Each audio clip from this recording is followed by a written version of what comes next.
அன்பிற்கினிய தமிழ் பெருமக்கள் அனைவருக்கும் அதிமுக பொதுச் செயலாளரும் முன்னாள் முதலமைச்சருமான எடப்பாடி கே பழனிசாமி இனிய தமிழ் புத்தாண்டு நல்வாழ்த்துக்களை தெரிவித்துக் கொண்டுள்ளார். புதிய சாதனைகளை படைத்து புதிய வெற்றிகளை பெற்று வழிமறிக்கும் தடைகளையெல்லாம் தகர்த்து வளமான தமிழ்நாட்டை படைத்திட இந்த புத்தாண்டில் நாம் அனைவரும் ஒன்றிணைந்து உறுதியேற்போம் என தெரிவித்துள்ளார். தேனி மாவட்டம் போடி அருகே 12 வயது சிறுவனுக்கு பாலியல் தொல்லை கொடுத்த காமுகன் போக்சோவில் சிக்கினான். ஸ்டாலின் ஆட்சியில் சிறுமிகள் சிறுவர்கள் என யாருக்கும் பாதுகாப்பு இல்லாத சூழல் நிலவி வருவது பெற்றோரிடையே கலக்கத்தை ஏற்படுத்தியுள்ளது. திருப்பூர் மாவட்டம் அவிநாசி அருகே துணிக்கடையில் பணியாற்றிய 21 வயது பெண்ணிற்கு தொடர்ந்து பாலியல் தொல்லை கொடுத்து வந்த துணிக்கடை உரிமையாளர் சிக்கினார். விடியல் பயணம் மகளிர் முன்னேற்றம் என வாய்ப்பந்தல் போடும் ஸ்டாலின் ஆட்சியில் கல்விக்கூடங்கள் முதல் வேலைக்கு செல்லும் இடங்கள் வரை பெண்களுக்கு பாதுகாப்பு இல்லை என பொதுமக்கள் குற்றச்சாட்டு.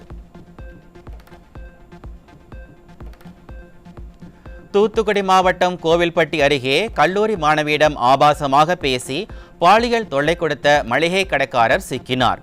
ஸ்டாலின் ஆட்சியில் பெண்கள் வீதியில் நடமாட முடியாதவாறு பாலியல் குற்றங்கள் பல்கி பெருகியிருப்பது பெற்றோரிடையே அச்சத்தை ஏற்படுத்தியுள்ளது. வேலூர் மாவட்டம் குடியாத்தம் அருகே 5 வயது சிறுமிக்கு பாலியல் தொல்லை கொடுத்த 63 வயது காமுகன் சிக்கினான். அப்பா என தனக்குத்தானே பட்டம் கொடுத்துக் கொள்பவரின் ஆட்சியில் பெண் குழந்தைகளுக்கு பாதுகாப்பே இல்லை என்கிற சூழல் நிலவுகிறது. கோவை தெற்கு உக்கடம் பகுதியில் 2 பெண் குழந்தைகளுக்கு பாலியல் தொல்லை கொடுத்த காமுகன் சிக்கினான். ஸ்டாலின் ஆட்சியில் அதிகரித்து வரும் பாலியல் குற்றங்களால் பெண்கள் கடும் அதிருப்தி.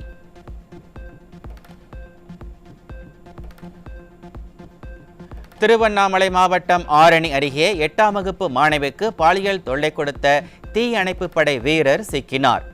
தனது கட்டுப்பாட்டில் இருக்கும் அரசு ஊழியர்களையே கட்டுப்படுத்த முடியாத மாடல் முதல்வர் எப்படி பெண்களுக்கு எதிரான குற்றங்களை தடுப்பார் என மக்கள் கேள்வி. அப்பா என தனக்குத்தானே பட்டம் கொடுத்து கொண்ட ஸ்டாலின் ஆட்சியில் கடந்த 7 நாட்களில் மட்டும் 50 பாலியல் குற்ற சம்பவங்கள் நடந்துள்ளன. மணிப்பூர் காஷ்மீர் குறித்தெல்லாம் கவலைப்படும் திராவிட மாடல் முதல்வர் எப்போது தமிழகத்தில் நடக்கும் அவலங்களை தடுக்க நடவடிக்கை எடுப்பார் என தமிழக பெண்கள் கேள்வி. ஈரோடு மாவட்டம் தாளவாடி அருகே நள்ளிரவில் வீட்டிற்குள் புகுந்து அரசு பள்ளி மாணவனையும் அவரது பாட்டியையும் கொடூரமாக வெட்டி கொலை செய்த மர்ம கும்பல். ஸ்டாலின் ஆட்சியில் ஈரோடு திருப்பூர் பகுதிகளில் அடிக்கடி வீடு புகுந்து கொலை செய்யப்படும் சம்பவங்கள் மக்களிடையே கலக்கத்தை ஏற்படுத்தியுள்ளது. சிவகங்கை மாவட்டம் இளையான்குடி பேருந்து நிலையம் அருகே இளைஞர் பலத்த வெட்டுக்காயங்களுடன் முகம் சிதைக்கப்பட்ட நிலையில் கொலை செய்யப்பட்டு கிடந்ததால் பரபரப்பு. விடியா அரசின் ஏவல் துறை ரோந்து பணிகளை முறையாக செய்யாததால் பேருந்து நிலையம் போன்ற பொது இடத்திலேயே கொலை சம்பவம் நடந்திருப்பதாக மக்கள் குற்றச்சாட்டு.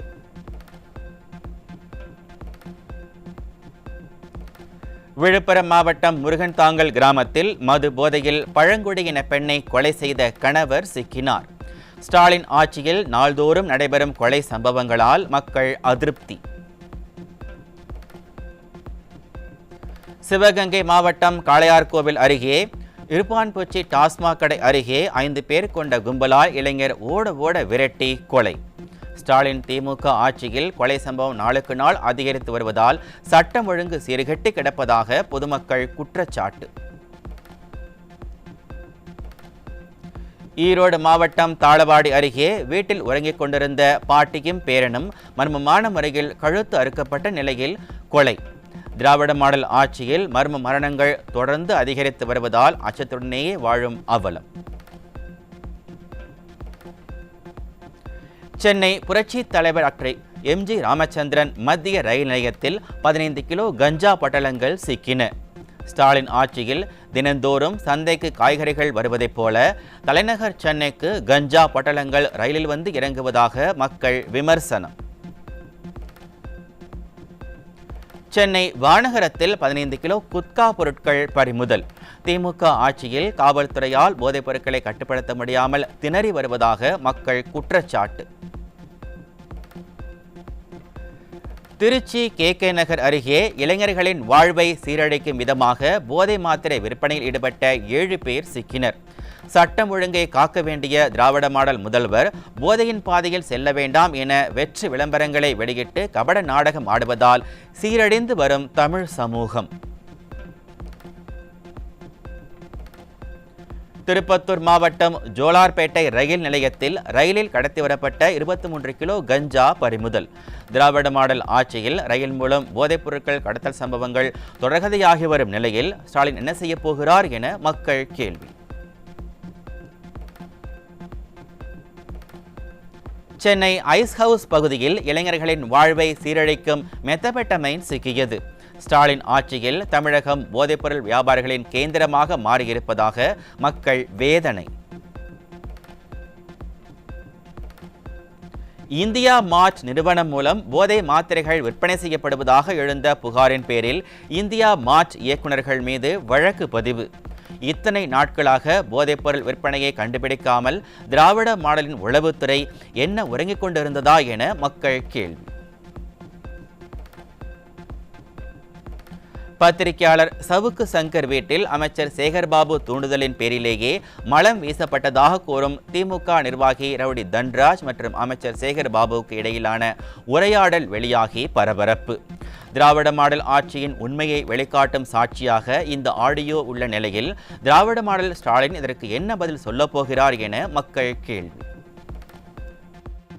நீ பண்ண மீடியால எல்லா விஷயத்தையும் சொல்லுவேன். சொல்லு இப்ப பண்றேன். சவுக்கு சங்கர் விஷயத்த சொல்லுவாங்க. இப்ப பேசுறேன். பேசு நீ சொல்லு, எல்லாத்தையும் சொல்லு. சவுக்கு சங்கர் விஷயத்த நான் தான் பண்ணேன். சொல்றேன் பாருயா. இப்ப பேசுற. நீ பேசு. என் பேர் தான் நன்றாஜ். வெயிடா மரியாதையா? ஹலோ மரியாதை உனக்கு. ஏய் இவள் தான் மரியாதை உனக்கு. அப்புறமா நான் மரியாதை கொடுத்தத பாருயா. வெய் போன நீ பாக்குறியா? உன் மரியாதை நீ பாக்குறியா? அப்புறமா வெயிடா உன் மரியாதை நீ பாக்குறியா? வச்சா உனக்கு நல்லது, இல்லைன்னா கஷ்டம். வைக்க முடியாது. என்ன பண்ணுவ? அப்பா என தனக்குத்தானே பட்டம் கொடுத்து கொண்டவருக்கு எதிர்வரும் சட்டமன்ற தேர்தலில் பெண்களின் ஆதரவு இல்லை என உளவுத்துறை தெரிவித்திருப்பதாக தகவல். விடியல் பயணம், உரிமைத்தொகை போன்ற திட்டங்கள் எதுவும் கை கொடுக்காது என உளவுத்துறை கொடுத்த ரிப்போர்ட்டால் உறக்கமின்றி தவிக்கிறாராம் திராவிட மாடல் முதல்வர். பொன்முடி, ஏவா வேலு உள்ளிட்ட திமுகவின் முக்கிய அமைச்சர்களின் பெண்கள் குறித்து பேசிய ஆபாச அவதூறு பேச்சுக்களே பெண்கள் கடும் அதிருப்தியில் இருக்க காரணம் என உளவுத்துறை கணித்திருப்பதாக தகவல். 4ஆம் தர பேச்சாளர்கள் போல திமுக அமைச்சர்களின் பேச்சுகளாலும் நாள்தோறும் அதிகரிக்கும் பெண்களுக்கு எதிரான பாலியல் குற்றங்களாலும் பெண்களின் ஆதரவை திமுக இழந்திருப்பதாக தகவல். முதல்வருக்கு மட்டுமே கிடைக்க வேண்டிய உளவுத்துறை ரிப்போர்ட் நாளிதழ்களுக்கும் செய்தி நிறுவனங்களுக்கும் கிடைக்கும் அளவிற்கு செயலற்ற முதல்வராக ஸ்டாலின் இருப்பதாக மக்கள் விமர்சனம். முதல்வர் எதையும் கண்டுகொள்ளாததால் ரிப்போர்ட்களை நாளிதழ்களுக்கு லீக் செய்கிறார்களா உளவுத்துறை அதிகாரிகள் என மக்கள் சந்தேகம். விடுதலை சிறுத்தைகளை தொடர்ந்து ஆட்சியில் பங்கு, துணை முதலமைச்சர் பதவி என திமுகவிற்கு நெருக்கடி கொடுக்கும் காங்கிரஸ் கட்சி. அதிமுக தலைமையில் பலமான கூட்டணி அமைந்ததால் நடுக்கத்தில் இருக்கும் திமுகவை நேரம் பார்த்து கூட்டணி கட்சிகள் மிரட்டத் தொடங்கி இருப்பது அம்பலம்.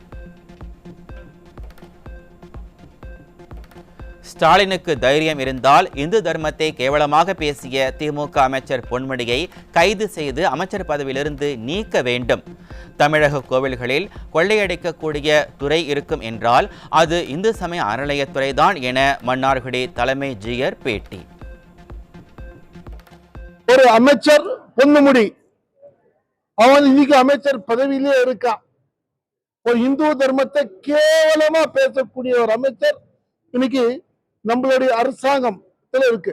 நம்மளுடைய அரசாங்கமும் அதே மாதிரி தர்ம துரோகிகளையும் இந்து தர்மத்தை அவேளமா பேசக்கூடியவங்க தான் அமைச்சர்களா வச்சுட்டு இருக்காங்க.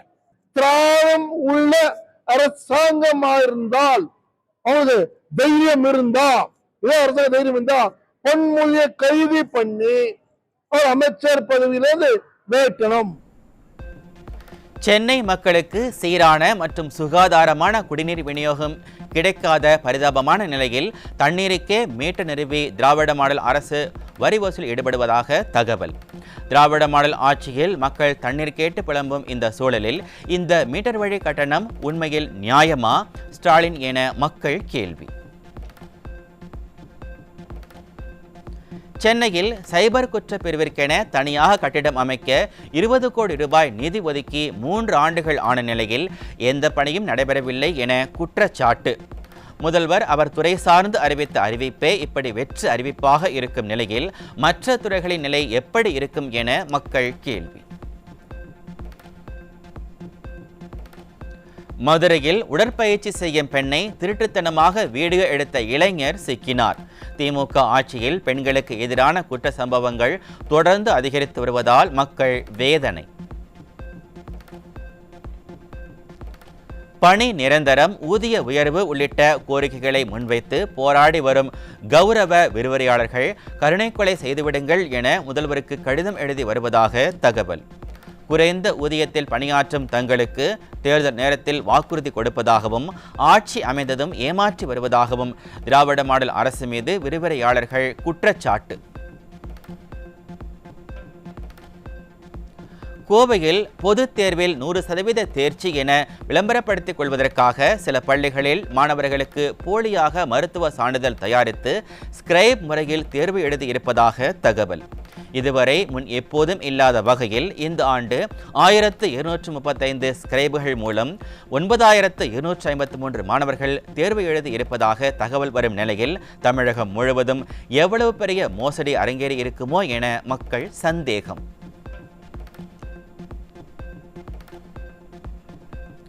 திருப்பூரில் 1 லட்சம் ரூபாய் மதிப்புடைய பைக் திருடப்பட்ட சம்பவம் தொடர்பாக பாதிக்கப்பட்டவர் புகார் அளிக்க சென்றபோது இன்று போய் நாளை வா என காவல்துறையினர் அலட்சியமாக பேசியதாக குற்றச்சாட்டு.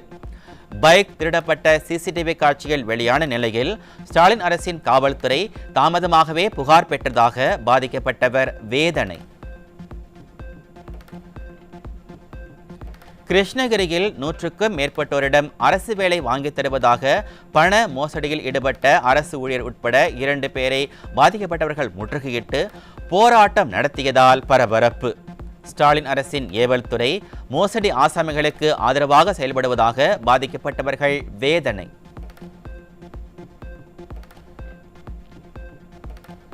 கடலூர் மாவட்டத்தில் சாலையோரம் நின்று கொண்டிருந்த லாரி ஓட்டுநரை தாக்கி பணம் பறிக்கப்பட்ட சம்பவம் ஓட்டுநர்கள் மத்தியில் மீண்டும் அதிர்ச்சியை ஏற்படுத்தியுள்ளது. ஸ்டாலின் அரசின் ஏவல் துறை மீது அச்சமில்லாமல் போனதே இத்தகைய குற்ற சம்பவங்கள் நடைபெற காரணம் என ஓட்டுநர்கள் குற்றச்சாட்டு.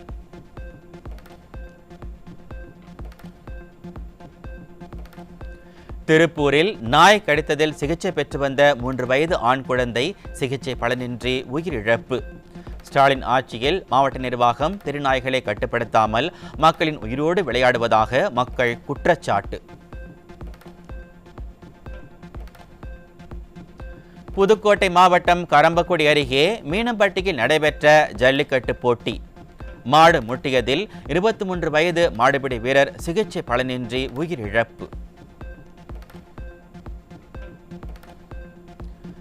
PM ஸ்ரீ பள்ளிகளுக்கான ஒப்பந்தத்தில் கையெழுத்திடுகிறோம் என கடிதம் அனுப்பிவிட்டு தற்போது கையெழுத்திட திராவிட மாடல் அரசு மறுத்ததால் சமக்கிர கல்வி திட்டத்தின் கீழ் வழங்கப்பட்ட நிதி கிடைக்கப்பெறவில்லை. நீங்கள் தான் தொட்டுப்பார், சீண்டிப்பார், தெம்பு இருக்கிறதா, திராணி இருக்கிறதா என கேட்பீர்களே, அதையெல்லாம் வைத்து தமிழக மாணவர்கள் கல்விக்கு நிதி பெற்றிருக்கலாமே ஸ்டாலின் என மக்கள் கேள்வி.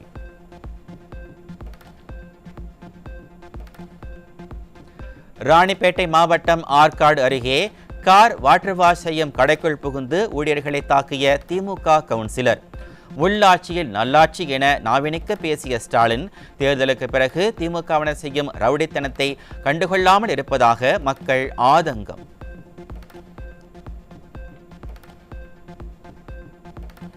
பயணிகளுக்கு கூடுதல் வசதிகளை வழங்குவதாகவும் செலவுகளை குறைப்பதாகவும் கூறி தனியார் குளிர்சாதன பேருந்துகளை வாடகைக்கு வாங்கும் திராவிட மாடல் அரசு. இது பொது போக்குவரத்தை தனியார்மயமாக்க ஸ்டாலின் அரசு எடுக்கும் முயற்சிகளின் ஒரு பகுதி என தொழிற்சங்கங்கள் மற்றும் போக்குவரத்து ஊழியர்கள் குற்றச்சாட்டு. சென்னை மற்றும் புறநகர் பகுதிகளில் கடந்த சில நாட்களாக அறிவிக்கப்படாத 8 மணி நேர மின்வெட்டால் தூக்கமின்றி தவிக்கும் பொதுமக்கள். மின் கேபிளில் பழுது ஏற்பட்டுள்ளது என மின்வாரிய ஊழியர்கள் சாக்குப்போக்கு சொல்லும் நிலையில் கருணாநிதியின் ஆட்சியைப் போலவே ஸ்டாலின் ஆட்சியும் இருண்ட ஆட்சிதான் என மக்கள் விமர்சனம். கடலூர் மாவட்டம் சிதம்பரம் அரசு மருத்துவமனையில் போதிய ஊழியர்களின்றி சாலை விபத்தில் உயிரிழந்தவரின் உடல் 3 நாட்களாக பிண அறையிலேயே வைக்கப்பட்டுள்ள அவலம். கும்பகர்ண தூக்கத்தில் இருக்கும் சுகாதாரத்துறை அமைச்சர் அரசு மருத்துவமனையில் போதிய ஊழியர்களை நியமிக்க வேண்டும் என மக்கள் வலியுறுத்தல்.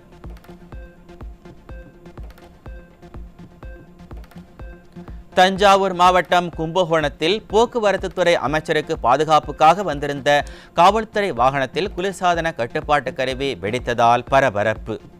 திமுக ஆட்சியில் அரசு வாகனங்களை முறையாக ஆய்வு செய்யாத காரணம் என மக்கள் குற்றச்சாட்டு. திருப்பூர் மாவட்டம் அவிநாசி மற்றும் அதன் சுற்று வட்டார கிராமத்தில் சூறாவளி காற்றில் பல்வேறு ரக வாழை மரங்கள் முறிந்து சேதம். திராவிட மாடல் அரசு முறையாக கணக்கெடுப்பு செய்து உரிய இழப்பீடு வழங்க வேண்டும் என விவசாயிகள் வலியுறுத்தல். மதுரை மாநகராட்சியில் கடந்த 3 மாதங்களில் மட்டும் 4575 பேர் தெருநாய்க்கடியினால் பாதிக்கப்பட்டதாக அதிர்ச்சி தகவல். தெருநாய்களை கட்டுப்படுத்தாமல் ஸ்டாலின் அரசின் நிர்வாகம் மெத்தனமாக இருப்பதாகவும் மக்கள் குற்றச்சாட்டு. தமிழக அரசு கையகப்படுத்திய நிலங்களுக்கு மட்டும் ரூபாய் 806.22 கோடி இழப்பீடு வழங்கப்பட வேண்டியுள்ள நிலையில் நில உரிமையாளர்கள் பிச்சை பாத்திரம் ஏந்தி நிற்கும் நிலைக்கு தள்ளப்பட்டிருப்பதாக சென்னை உயர்நீதிமன்றம் வேதனை. தொழிற்சாலைகள் உருவாக்குவதற்காக கடந்த 4 ஆண்டுகளாக உலகளாவிய அளவில் தொழிற்சாலை புரட்சி என விளம்பரப்படுத்திய திராவிட மாடல் அரசு உண்மையில் நில உரிமையாளர்களுக்கு உரிய இழப்பீடு வழங்குவதில் முற்றிலும் தோல்வியடைந்திருப்பதாக குற்றச்சாட்டு.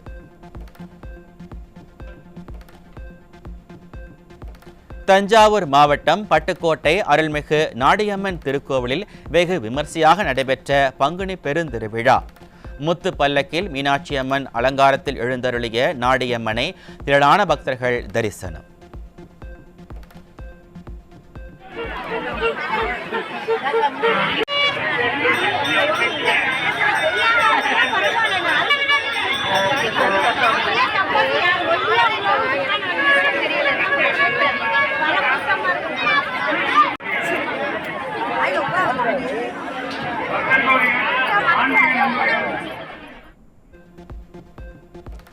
ஆந்திர மாநிலம் அனகப்பள்ளி மாவட்டம் கைலாசப்பட்டினத்தில் உள்ள பட்டாசு ஆலையில் பயங்கர வெடி விபத்து. பட்டாசு ஆலை வெடித்ததில் 8 பேர் உயிரிழந்த நிலையில் படுகாயமடைந்த 7 பேர் மருத்துவமனையில் அனுமதி. நேஷனல் ஹெரால்டு பத்திரிகை சொத்து பரிவர்த்தனையில் நடந்துள்ள மோசடிகள் தொடர்பாக 661 கோடி ரூபாய் மதிப்புடைய சொத்துக்களை பறிமுதல் செய்ய அமலாக்கத்துறை நோட்டீஸ். சோனியா காந்தி, ராகுல் காந்தி ஆகியோர் தொடர்புடைய சொத்துக்களை பறிமுதல் செய்வதற்கான நடவடிக்கையில் அமலாக்கத்துறை தொடங்கி இருப்பதால் காங்கிரஸ் தலைமை அதிர்ச்சி. யுக்ரைன் தலைநகர் கீவ் மீது ரஷ்யா நடத்திய ட்ரோன் தாக்குதலால் பல கட்டடங்கள் சேதம். யுக்ரைனின் பல்வேறு பகுதிகளை குறிவைத்து ரஷ்யா 88 ஆளில்லா விமானங்களை ஏவியதாகவும் அவற்றில் 56 விமானங்கள் சுட்டு வீழ்த்தப்பட்டதாகவும் அந்நாட்டு அரசு தகவல். நடப்பு IPL சீசனில் நேற்று நடைபெற்ற 28வது லீக் ஆட்டத்தில் ராஜஸ்தான் ராயல்ஸ் அணியை 9 விக்கெட்டுகள் வித்தியாசத்தில் வீழ்த்தி ராயல் சேலஞ்சர்ஸ் பெங்களூரு அணி வெற்றி. இந்த வெற்றியின் மூலம் புள்ளிகள் பட்டியலில் பெங்களூரு அணி 3வது இடத்திற்கு முன்னேறியது.